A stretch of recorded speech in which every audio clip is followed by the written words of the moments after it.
Hello, everyone. My name is Ridvan Bariur Costa. I am from Poland. I work for Polish think tank Strategy and Future. And together with my colleague Marek Budish, we are having guests from Turkey, from Turkish think tank, Dr.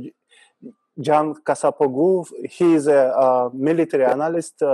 He works for Turkish think tank EDAM as a head of Security and Defense Department.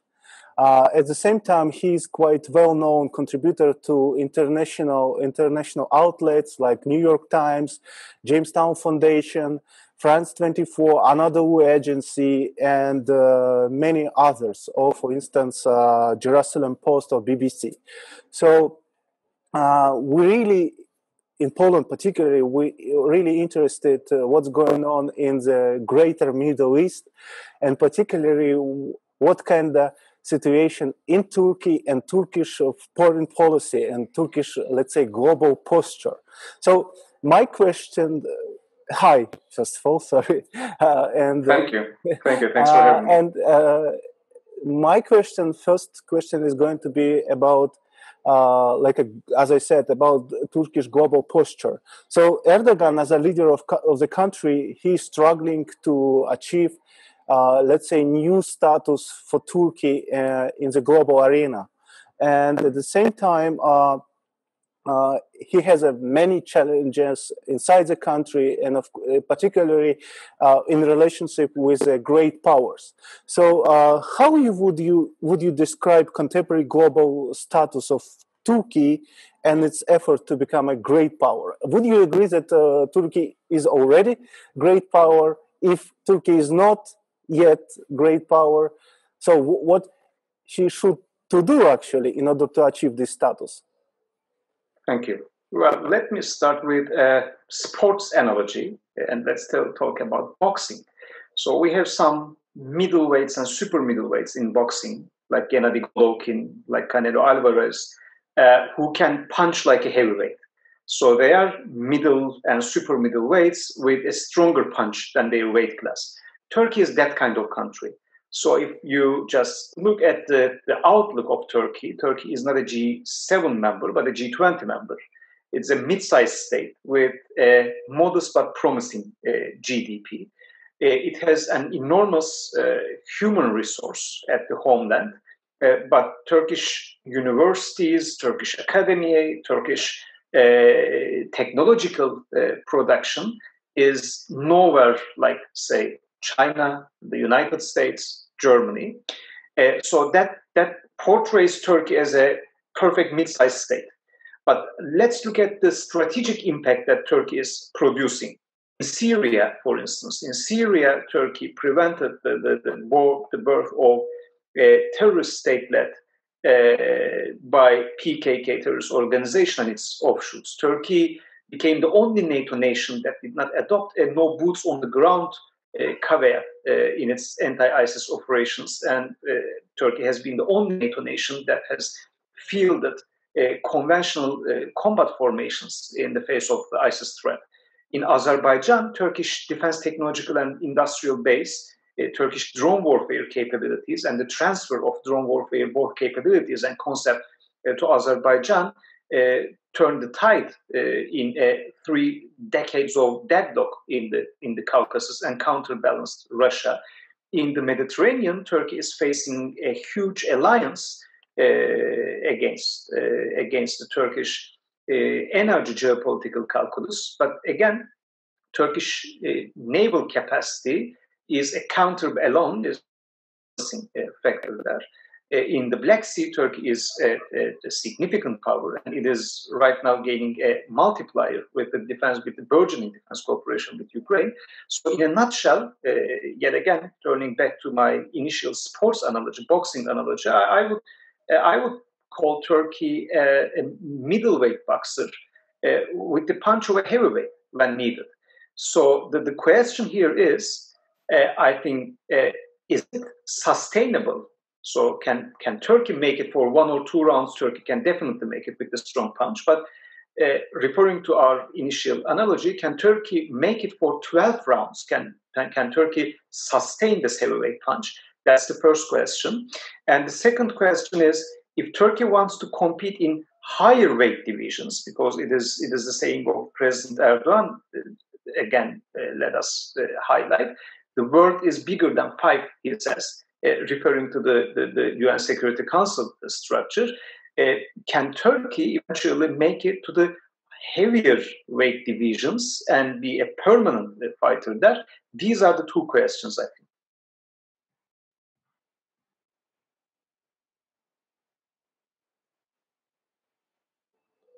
Is it okay? Yes. I thought. Mm-hmm. So, Pan Marek Budzisz? Yes, thank you for the opportunity to talk with you, because probably that's the first opportunity for Polish audience to know what the Turkish experts thinking about the situation in our region and in the world. But let back to the opinions in the Western world. In the Western world, especially, Turkish policy is described as active and a little bit chaotic. Let me ask, what is the great plan or the main goals Turkish authorities want to receive, want to achieve in the next few years? Let's say to the half of the century. Is it a position of regional power or independent from the let's say NATO and Western world, or is it the position of one of the pillars of Western world in the region in which Turkey has his responsibilities? Thank you. Well, this question has 3 answers. The first answer is let me answer with a question as to the first pillar. Should we think that there can be a little bit flow in the Western calculus as to Turkey's military policy?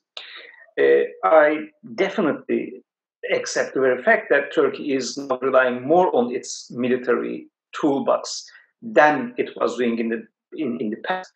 And actually, Turkish defense technological and industrial base is enabling that, because back in the 1990s, Turkey's indigenous defense sector was equipping the Turkish armed forces at 10% to 20% level. Now it is more than 60%. Yes, Turkey has a reliance to its foreign collaborators in subsystems and systems, as we have seen in the Canada example with the Turkish drones. But again, Turkish defense technological and industrial base is giving more marge de manœuvre, more freedom of movement to the Turkish government. That's a fact. And in Libya, in Syria, indirectly in the Caucasus, in the Mediterranean, Turkey is resorting to that military toolbox. So Turkish foreign policy right now is so intertwined with Turkey's military policy.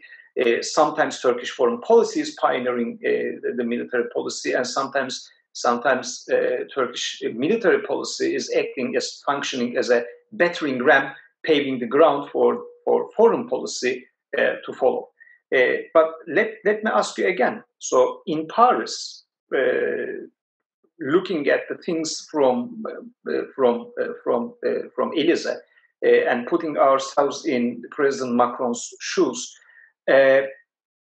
how can we best explain, especially with regards to NATO identity, that a French president is perceiving more threat to Turkish forward-based contingent in Libya than the Russian Wagner private military company that has organic ties with GRU? So looking at what President Macron says as to Libya, for instance, I haven't heard such criticism as to the Russian activities and Wagner activities in NATO's southern flank. But I'm hearing a lot of criticism as to the Turkish presence in Libya. So I would really be happy to hear one single objective voice from Paris, for instance, explaining why Turkish forward presence in Libya is more detrimental to the French strategic interests in that part of the world than the Wagner activity. That's the first question. Second question, for instance, could be, I from time to time repeated that, which NATO nation, after the illegal annexation of Crimea in 2014, has established the closest defense ties with Ukraine? It is Turkey. So when it comes to NATO identity, these are also the alternative questions. So let's go to Georgia. Back in 2018, I was myself in the NATO summit in Brussels. I heard the Turkish foreign minister, Mevlut Çavuşoğlu, addressing to the German Minister of Defense, saying that you all forgot about Georgia and the invasion of Georgia, but we have not. And if you ask in Tbilisi, which NATO nation gives the strongest support to Georgia defense and security of Georgia, probably I think the answer would be Turkey. So in these parts of the world, I think Turkey's NATO identity should well be understood. And again, we should ask, like the question I asked to the French intelligentsia, to the French intellectuals, show me one single reason that Turkish forward presence in Libya is making you more uneasy than the Wagner presence in Libya in support of Haftar's forces. When it comes to the second pillar of your question, what is the desired end state of Turkey in regard to that policy and military policy? In a nutshell, in one single sentence, I'd like to say, I can say that Turkey wants more initiative, more freedom of movement, more waves to serve on in international arena, be it the Mediterranean, be it the Horn of Africa in Somalia, be it the Gulf affairs, be it the Black Sea. All in all, Turkey wants to redefine its hinterland in a broader fashion and wants more voice in that hinterland. Is it something very unique in NATO? The third pillar of your the third categorical answer to your question would be yes, Turkey wants that, and it is not unique in NATO. Look at the French nuclear planning, for instance. The French, for decades, systematically kept forced to disrupt their nuclear deterrent apart and away from NATO's collective security and defense calculus. It was the crown jewelry of the French nation and the French military posture. Look at the British understanding as to the former British hinterland and the Commonwealth hinterland. You see that the NATO identity, there was a European identity, but there is a distinct British identity in the British handling of these affairs. Well, it can connote or it can ring a bell, I think, in your minds here.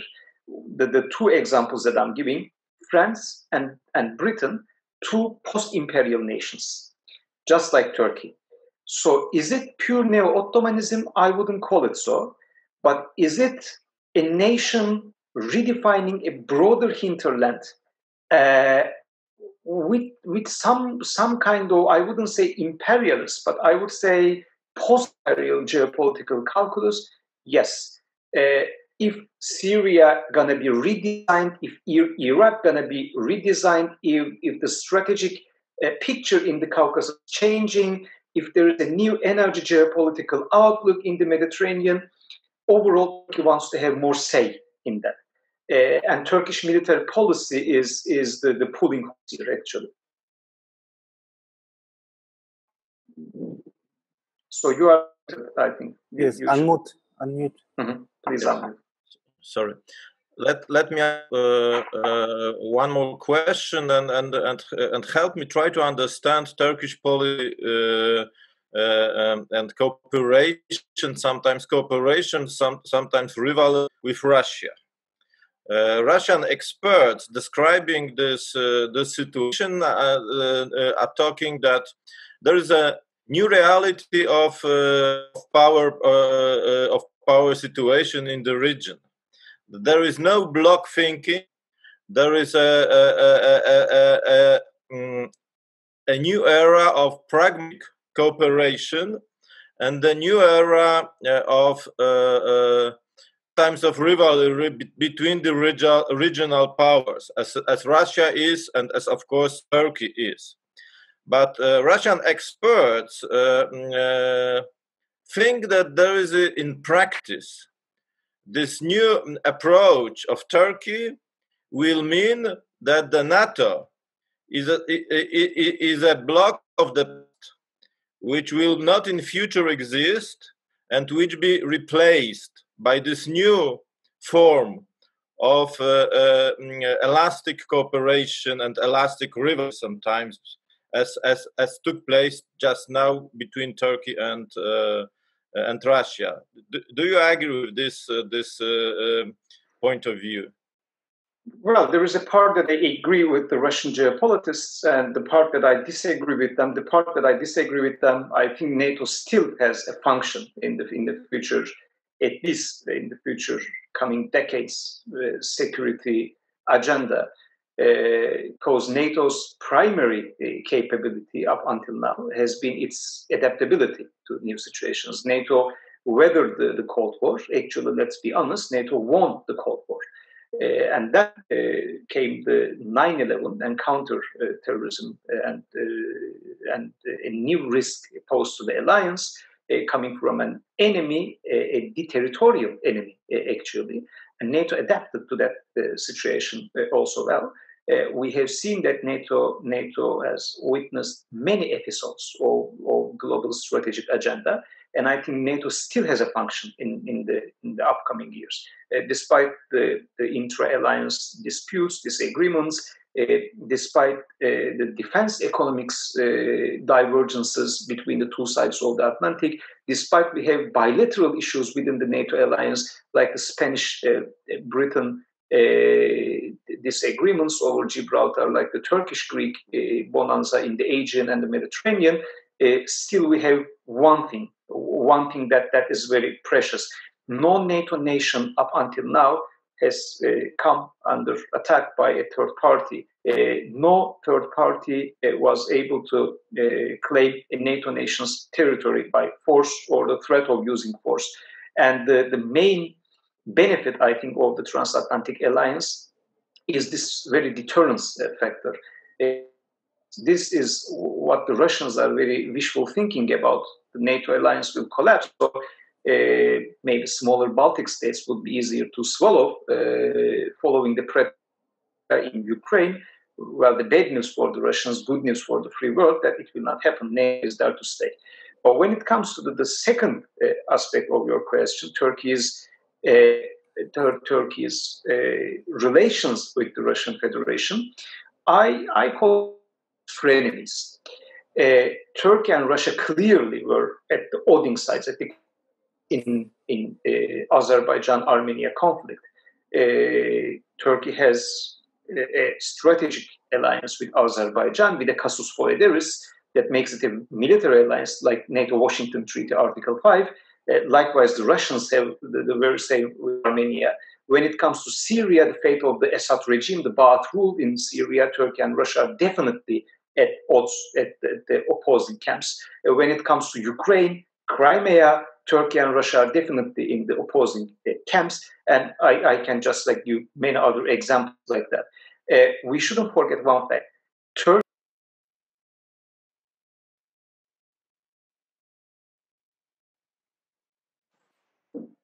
So here am I back? Yes, you can continue. Yes. Perfect. We shouldn't forget one fact that is really telling.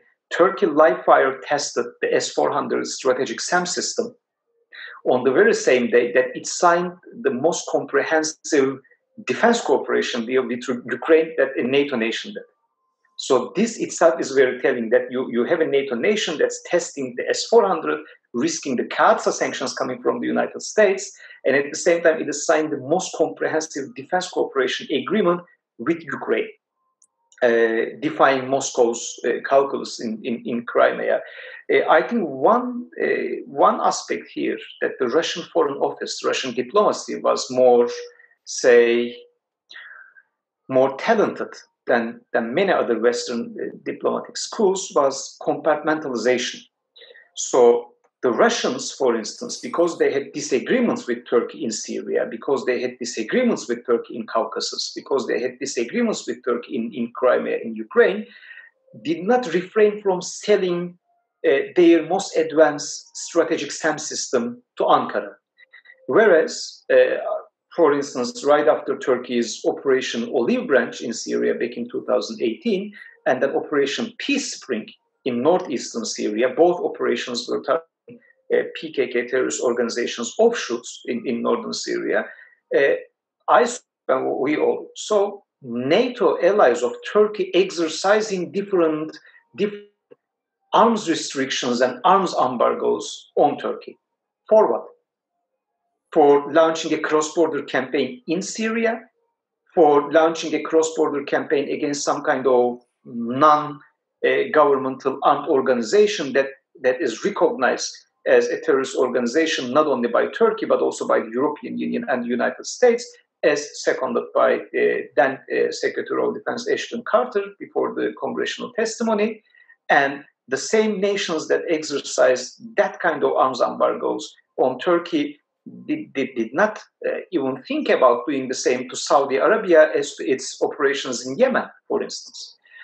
So again, this compartmentalization, accepting the very fact that there is cooperation and there is divergences and disagreements, but there is still a way to cooperate with Turkey and benefit from that cooperation, exists in the Russian diplomatic thinking, whereas I see in the Western diplomatic school that it is either everything or nothing with Turkey. And that creates a vicious cycle. We should ask the very question that despite the fact that Russia has always been Turkey's historical geopolitical competitor, not only in the times of Republic, not only right now, but in the times of Ottoman Empire, it was the main geopolitical competitor of the Turkish Empire. Why anti-Western sentiments is so strong in Turkey, whereas anti-Russian sentiments are not that strong or are not that under the spots right now? Because Russians are compartmentalizing. Because Russians are prioritizing and then compartmentalizing their cooperations and competition agenda with Turkey. But in the end of the day, I can say that while the divergences with the West are about administrations, governments, populism, so on, Russia is a structural geopolitical rival of Turkey because Turkish and Russian hinterlands are overlapping, are intersecting. In Kazakhstan, there can be one single strategic orientation, Turkish or Russian. In Baku, there can be one single strategic orientation, Turkish or Russian. In the Caucasus, it is like that. In Syria, there cannot be an administration that's going to make the Russians and the Turks happy at the same time. It is impossible. In the Black Sea strategic balance, a Russian hegemony would upset Turkey, whereas a Turkish hegemony would upset Russia. So all in all, I think this is a transactional relationship with the Russian Federation, with the fact that the Russian Foreign Office is really running that well, whereas with Turkey's allies, there is more ground to cooperate and more agreements. But I think I wouldn't only blame the Western capitals here, but I would say NATO capitals, including Ankara, including Paris, including DC, are managing the situation. Mm-hmm. But for instance, you are saying that Turkey is balancing, yes, between, let's say, West and East. But at the same time, we should understand, even from the Cold War period, that such, let's say, independence, or let's say, if we would use Turkish traditional terminology, that such sovereignty, it was not so tolerated in the NATO. I mean, like, you have to be part of the alliance, you have to behave accordingly. So what do you think, how long NATO could tolerate such behavior of Turkey? Well, 2 points here. First, the balancing, that may not be the right term to use here. Mm-hmm. Balancing, like the non-aligned movement of the Cold War era, is different between, or being, like carefully balancing between the West Eastern camps, trying to find a peaceful heaven that isolated from international affairs and conflict. That's very different with the Turkish case right now. On the contrary, Turkey is finding a window, for instance, in Syria, using Rashman with Russia, and then immediately launching a military operation that the West would ever, accept. And then in the Black Sea, Turkey using its NATO identity to just challenge Russian superiority, naval superiority that came with the recent naval modernization, with so on there. So I do not think that Turkey is eyeing for a balancing, non-aligned place here. I think Turkey is trying to find realities, like the Russian consent of opening airspace in Syria, to bring about bigger geopolitical calculation. So I think that's a little bit different than balancing here. When it comes to the question, how far NATO would tolerate it, I think if it comes to, let us reconfigure it, when it comes to Kağıtsa sanctions, for instance, emanating from the S-400 acquisition, technically, from a military technical standpoint, I have always objected the S-400 procurement. Not because of political reasons only, but because of military technical reasons, because I see a standalone strategic weapon system meaningless in the 21st century, at a time when network-centric concepts of operations and network-centric military really rule. So the S-400 system being operating standalone air and missile defense architecture will not be fully beneficial and cannot perform at its best for the Turkish strategic interest. So risking the F-35 an information superiority asset, and also taking the risk of being exposed to countering America's adversaries through Sanctions Act, the Kağıtsa sanction, Turkey's very promising defense technological and industrial base for the sake of the S-400 system that will never ever be integrated and cannot perform at its best in the Turkish overall air and missile defense architecture. I completely objected that. So when it comes to Turkish-American relations, that can be affected. But the question of how long NATO can tolerate that, well, it is I think up to NATO nations to decide to do without Turkey. Turkey is the only NATO nation bordering Iran, Iraq, Syria, manpower. And looking at Turkey's commitment to NATO standing maritime group, NATO's naval power, NATO's maritime activities in the Horn of Africa, NATO's activities in Afghanistan, and overall NATO missions in many different parts of the world. Just, I would say, the skeptics revisit the Turkish contribution. And are you ready to lose the second largest manpower of NATO? And also, I can refer to the military and civilian officials that had a tour in Georgia, in Afghanistan, in Bosnia, in Kosovo, Iraq. What I'm saying is, in some parts of the world, Turkey's geopolitical value cannot be replaced with any other NATO nation. Especially check Afghanistan, for instance.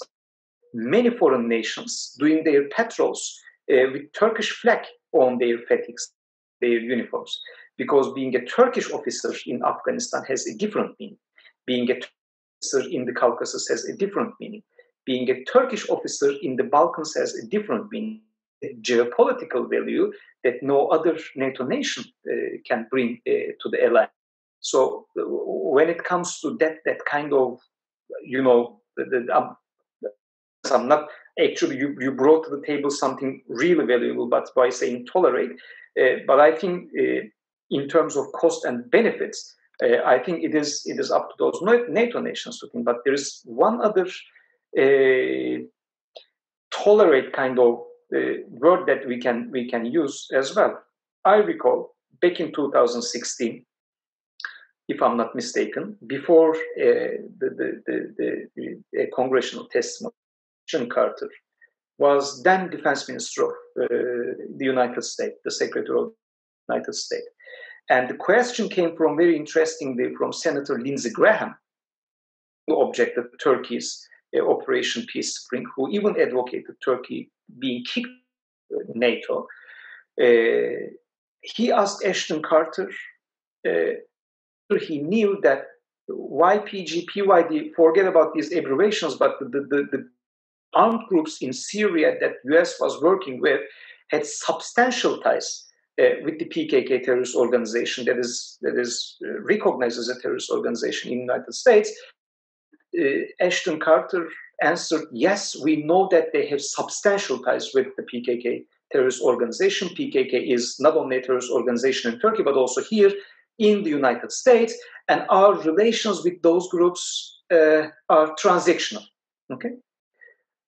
Over 4 years, we have witnessed that this relation has not been limited to being transactional, and there have been really military capability boosting arms transfers to those groups affiliated with the PKK terrorist organization. And we have seen some of the arms with open source intelligence, I can document that, some of the arms that were transferred to these groups ended up at the ranks of PKK and pointed out to the Turkish security forces, not in Syria, not in Iraq, but in the Turkish proper. So how long Turkey will tolerate that? That's also a second question. Interesting. Yes. So, may I? Yes, sure, yes, please. Without any doubt, that's a success story, how Turkey built his power projection for the last few years, especially comparing with relatively modest level of spending for military, $21 billion. For example, in Poland, we spent 12, but we have no feeling that we are closer to achieve such capacity as Turkey has just now. Could you briefly describe steps made for the last few years by Turkish government to achieve this level of military efficiency? Thank you. That's a great question. Well, I'm a speaker of German, but I'm gonna reply with one single German word: the Zeitgeist, the spirit all the time. In military history, we have that changed the military paradigm. Gunpowder was one of that. Colonizational Continental America, gunpowder played a very important role.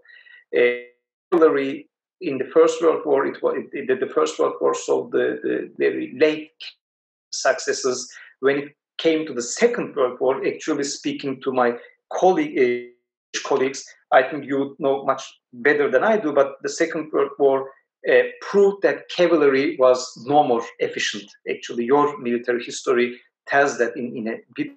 Cavalry, it was really irrelevant in the Second World War. It lost the zeitgeist, it lost the time. We saw in the hordes of the steppes coming from Central Asia, major asset, the horse became a liability, and horseback fighting in many fronts in the Second World War, especially when the machine guns and the First World War gave the earlier signs of aviation started as a scouting, as a reconnaissance asset. It was not even an independent branch when we started the First World War. With the Second World War, the aviation changed a lot of characteristics in terms of aircraft carriers started like that. They were not floating bases. Began their initiation into the arsenals, and then they had very different roles.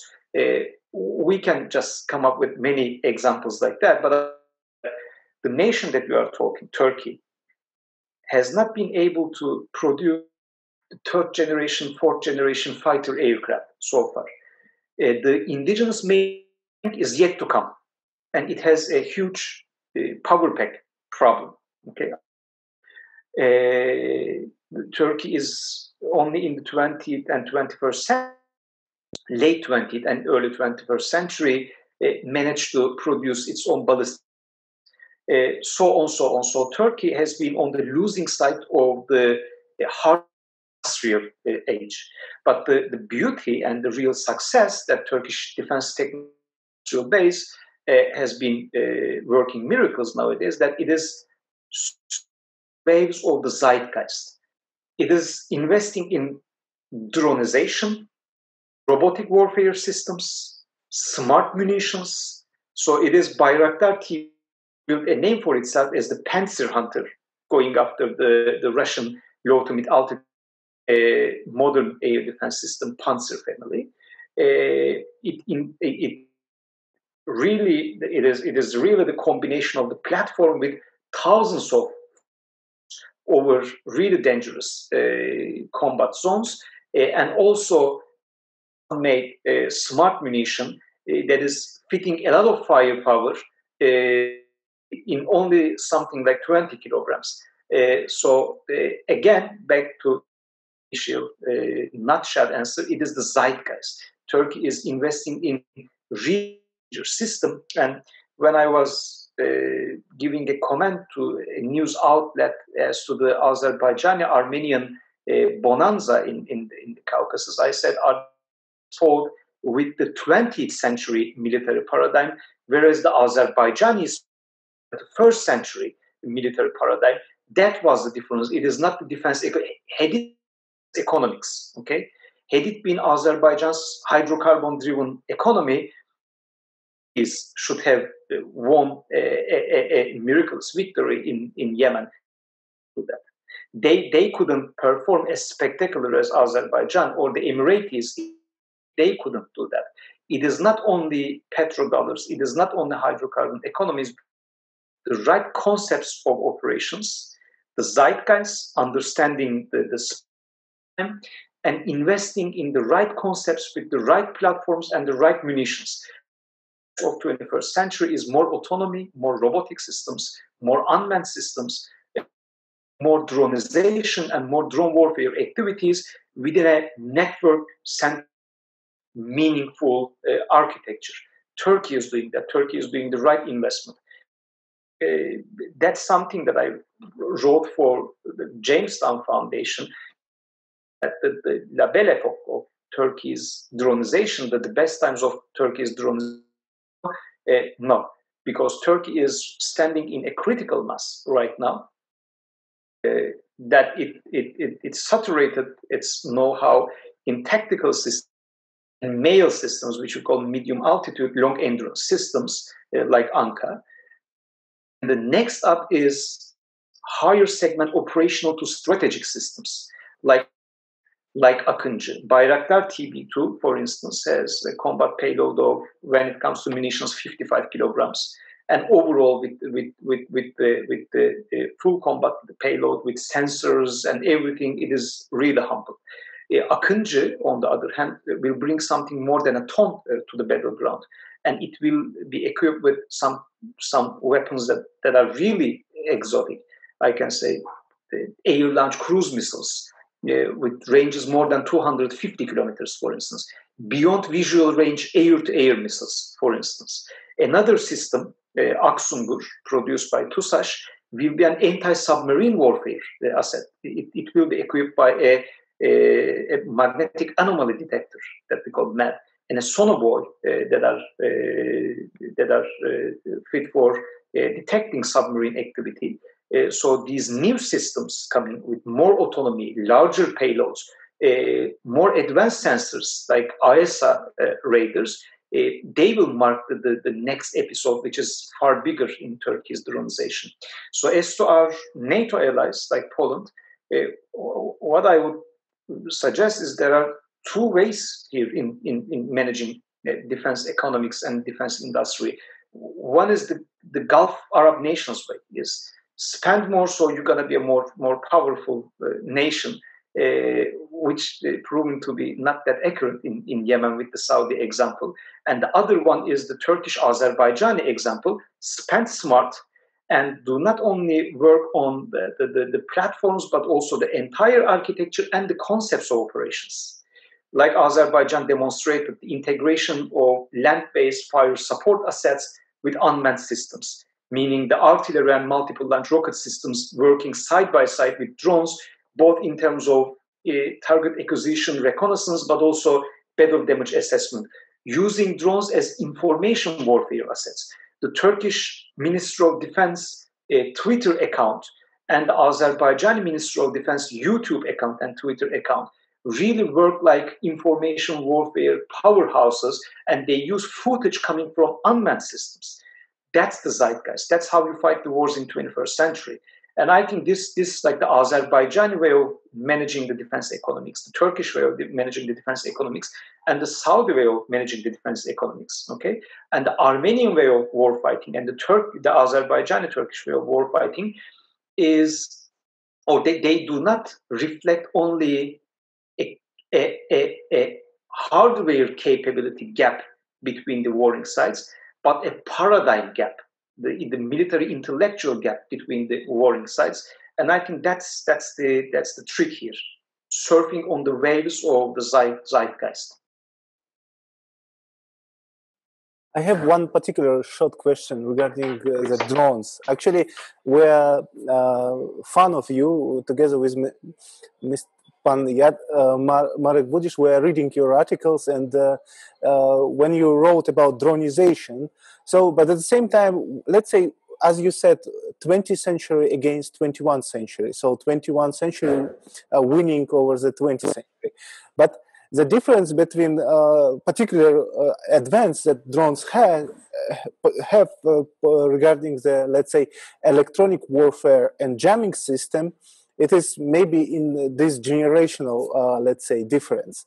How long is going to be this difference, this advantage that drones have over the jamming system and electronic warfare? And another great question. I think I should do these exchanges with my Polish friends more frequently. Great question, but that's the longest game in the town, isn't it? The calculus between tanks and anti-tank weapon systems. Okay, the tanks dominated the battlefield. Then came anti-tank, and anti-tank.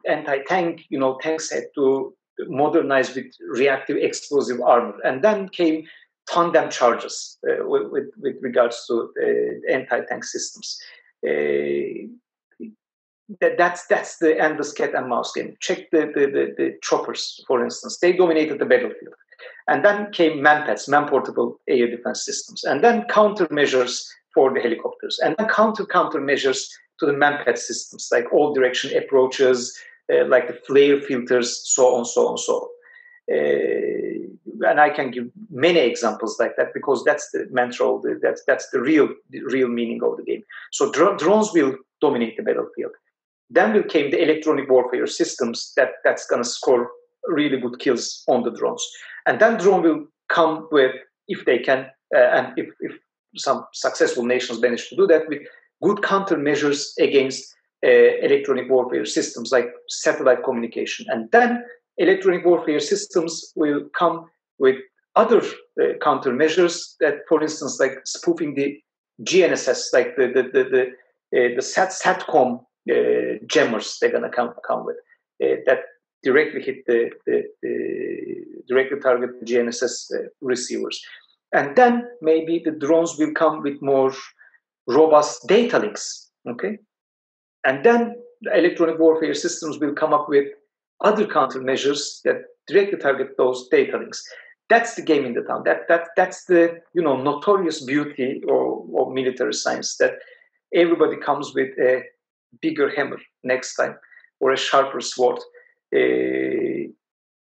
Instead of can it be sustained, I would say which nations can sustain it.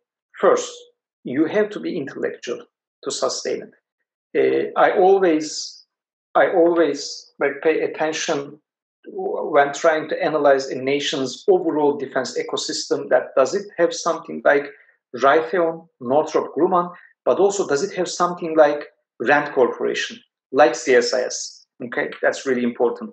Does it have, in the British example, does it have something like the BAE systems, like Rolls-Royce? But it's also important to have something like IISS, like the Chatham House, like RUSI. So you have to be intellectual, because in I always say to the Eastern Flank nation, friends of mine, like you guys from Poland, the Russian military tested more than 200 weapon systems in Syria. Okay, the Eastern Flank nations who monitored the Russian operations the best in Syria, although it's a Southern Flank issue, will have the most benefit in the Eastern Flank, because it will be the lessons learned from Syria will bring you the commanders and the weapon systems and the concepts that you're going to face in the Eastern Flank. Likewise, the Russian activities in the Eastern Flank, they can easily be translated into the Southern Flank. So the first condition is you have to be militarily intellectual, and you should build a real strategic community, a real political, military thinker community to anticipate what is coming and to grasp a good understanding of what is happening, what has been happening on the battleground. Can Turkey do that?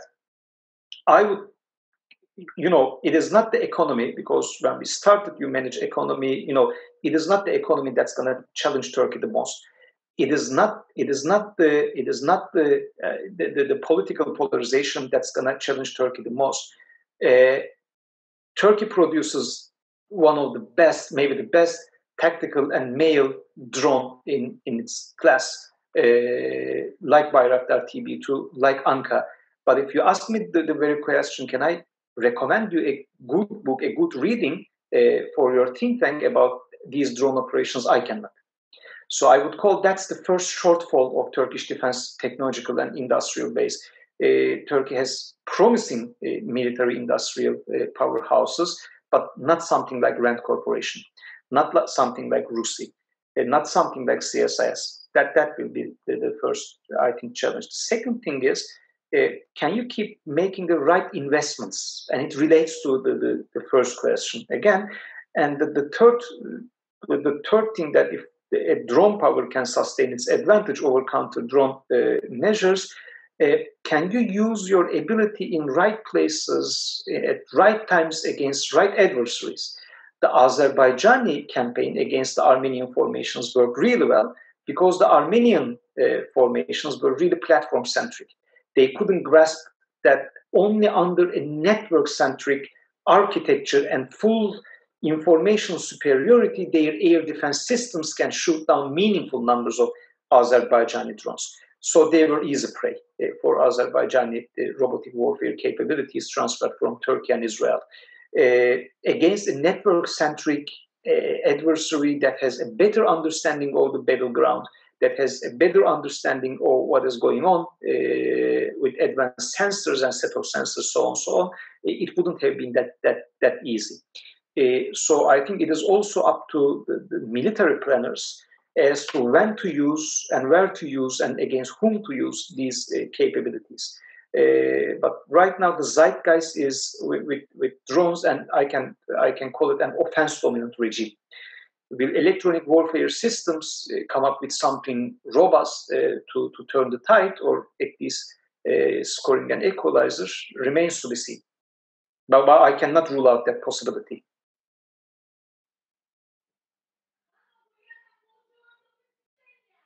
And Marek? Everything is clear for me.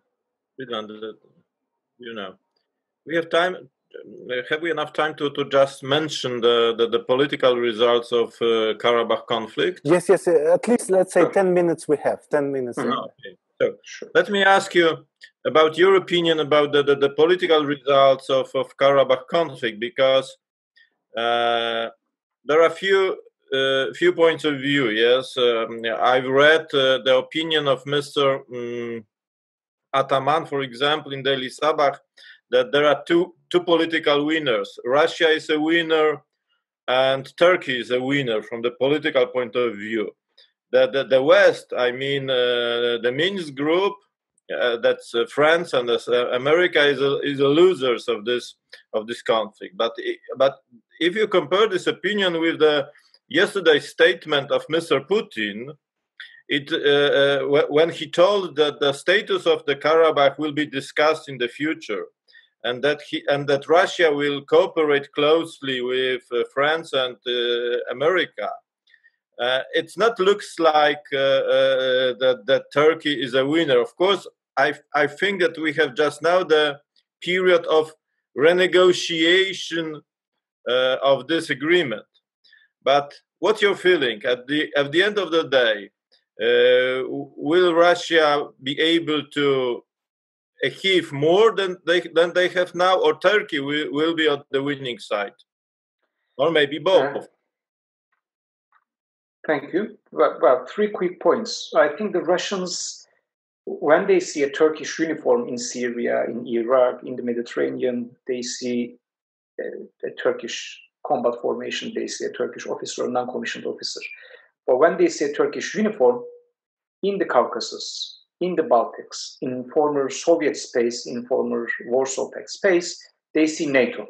They don't see Turkey. They see NATO officers, NATO non-commissioned officers. They see a NATO military, whatever the problems are between Turkey and its many NATO allies. So I think that Mr. Putin and the Russian political military elite are not really easy with the level of Turkish-Azerbaijani integration and Turkey gaining the upper hand in Baku, and actually Turkish-Azerbaijani strategic cooperation and military alliance achieved something tangible. Maps are tangible. You know, rhetoric, it can come, it can go, but maps are tangible. Shusha is tangible. Recaptured Azerbaijani territory is tangible. And I think that the Russians will make their best to counterbalance it, to reverse it. And I can personally tell you that I'm also equally uneasy with the fourth generation patterns that the Russians are fielding on the ground under the Ben mission. The 15th motorized brigade and the 31st, especially the 31st airborne brigade, the VDV brigade, and the fourth generation that they have been fielding on the ground. And, you know, 5 years plus infinite 5 years, so on framework of the Russian peacekeeping mission, I do not see more of a peacekeeping mission, but a Russian forward-based contingent in the Caucasus. And for so long, the Russians have been striving for having a military signature, having a military deployment in Nagorno-Karabakh, and I think they managed to achieve that. That's I think, conclusion number 1. Conclusion number 2, as to the Minsk group, especially France, and to some extent United States, but especially France, I think they alienated themselves by violating or turning a blind eye to the violation of one of the basic principles of the post-World War II United Nations system. Cannot change territory by use of force or the threat of using force. Okay, as simple as that. Saddam Hussein did that, tried to do that, and he paid a very high price because he violated one of the founding principles of the United Nations Charter and international system that has been organized, that has been centered on the United Nations Charter following the Second World War. The Russians did that in Crimea, and they faced enormous sanctions. Not the same fate with Saddam Hussein, but enormous sanctions because they changed national territory of a sovereign nation, Ukraine, by the use of force and the threat of using force. The Armenians in Nagorno-Karabakh got away with that for 3 decades, okay? And the French inability or unwillingness to act upon that cannot be explained, I'm sorry, but with the existence of Armenian lobby in Paris. So what? If we have the same amount of, or the same powerful level of Russian lobby in DC, the Russians get away with the illegal annexation of Crimea. Had Saddam Hussein enjoyed that kind of Iraqi lobby in Paris or in DC or in London, could he get away with swallowing its small neighbor Kuwait? So if Minsk group wants to stay respectable, reputable, and influential in the game, it should, I think, it should revisit one single fact that created the problem. Okay, Nagorno-Karabakh is not a territorial dispute between the two nations. 4 United Nations Security Council resolutions highlighted that the Armenians illegally captured and kept for 3 decades Azerbaijani sovereign territory. Full stop. That's it. That's out of question, out of discussion. And the fact that you have an Armenian lobby or Armenian presence in your capital would not justify that kind of illegal occupation. If you let United Nations system to be violated, you're going to see consequences of it in other parts of the world. You should not. This was the point that I criticized President Barack Obama's handling of Syrian chemical warfare, for instance, and handling of the Syrian chemical warfare program, because led at the time the violation of one of the very precious, very valuable norms of international system, that one cannot use weapons of mass destruction over any kind of adversary, be it the civilian population that they perceive, or even battleground targets in any kind of circumstances. And Barack Obama chose to turn first a blind eye to that inaction, and then came up with an unfunctional, with one of the worst plans of disarmament that can be taught. And what happened next? United States, along with the British and French, had to launch many punitive operations after the disarmament deal, because the Ba'ath regime violated that, because they knew that a norm was gone. Okay? In Nagorno-Karabakh, another precious, very valuable norm was gone. The Armenians managed to change territory by the use of force. Full stop. That's illegal. That has to change. That has to change. And if Minsk Group wants to keep relevant, they cannot gamble on one of the most precious norms of the modern international system. To Turkey, I think Turkey is not the utmost winner in Nagorno-Karabakh, but the utmost winner in Baku. Because that, if there is a moment of Azerbaijan's final divorce with the Soviet-Russian legacy, it is right now. It is right here happening. Azerbaijan saw that the military solution to Nagorno-Karabakh problem was not only a diplomatic rhetoric, but also a practicality. And that practicality was enabled by predominantly two Western nations, Israel and Turkey, and predominantly by Turkey, with the incorporation of Pakistan. Okay? And the Turkish factor in the Caucasus counterbalanced Russia to a meaningful point, that Azerbaijan managed to recapture the predominant proportion of its occupied territories. Okay? So many colleagues of mine, including Professor Ataman, rightfully looking at Nagorno-Karabakh, but I see Turkey is one of the winners, not in Nagorno-Karabakh, though, because of the peacekeeping outlook that we have been witnessing right now. But Turkey is the real winner in Baku, and concluding the divorce of a former Soviet Union nation from the Russian Soviet legacy forever. I think that's invaluable, not only to Turkey, but also to the NATO alliance. And returning back to our initial discussion here, Turkey is value to NATO. Which NATO nation could manage to do something like that with Azerbaijan? That's the value that I'm talking. That's the geopolitical value that I'm talking about. Do you expect that Turkey will try to reinvigorate the Guam format? Because the Azerbaijan attitude in the past was relatively neutral to this format after the beginning, of course. I mean, but just now, almost all the countries we have created this format, even after the results of the election in Moldova. Probably will be much more eager or optimistic to reinvigorate this diplomatic format. Well, that I don't know. But one thing is clear. I think if you focus on the geopolitical trajectory of Azerbaijan, what Azerbaijan will look like in the forthcoming years, I think Azerbaijan will find more freedom of movement in its hinterland, and Turkey will be, Azerbaijan's like real bridge to redefine its geopolitical identity. I don't see Azerbaijan, something spectacular like joining NATO, becoming a NATO nation, something like that. But definitely, it is not a typical form of Soviet Union nation anymore.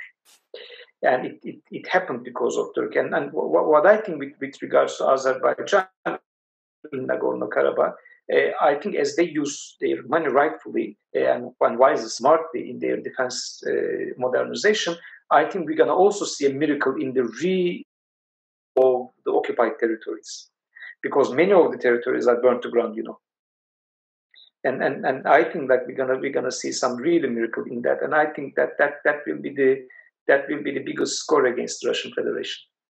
We have 3 minutes. Could you a bit describe or emphasize the main important things regarding the decision of Turkish parliament of deployment Turkish forces to Azerbaijan?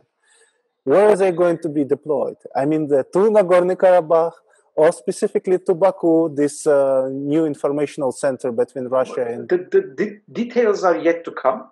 But I think, but I think that the main, distinction here will be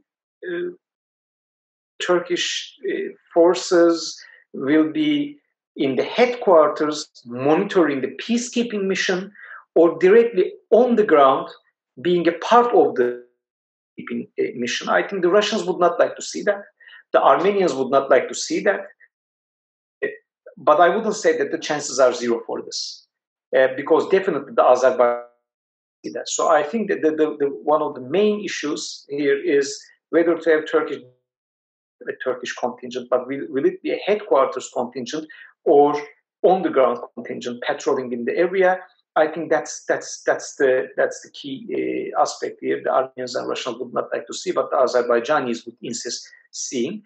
The second nuance is actually more than a nuance. The second critical point is, if you haven't translated it, definitely translate the bill that came to the Turkish parliament. It is not referring to the only United Nations Security Council resolutions and the peacekeeping format and everything. It is also referring to the 2010 strategic cooperation between Turkey and Azerbaijan. And for the legal ground to send troops to Azerbaijan. And that deal itself turned the Azerbaijani-Turkish strategic cooperation into a military alliance with a casus belli, like Article 5 of NATO founding treaty. And the highlight of 2010 strategic deal itself is really telling, I think, in the parliamentary. But whatever it is, like, again, Professor Ataman is a very respected colleague of mine. Many people are focusing on Nagorno-Karabakh, who is the winner, who is the loser in Nagorno-Karabakh. Forget about that.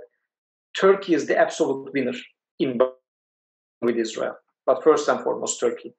And looking at the characters of these two nations, and forget about day-to-day politics, forget about what New York Times says, forget about what mainstream media says. Turkey and Israel are Western nations. The West won in Baku, in a former Soviet space. That's really important.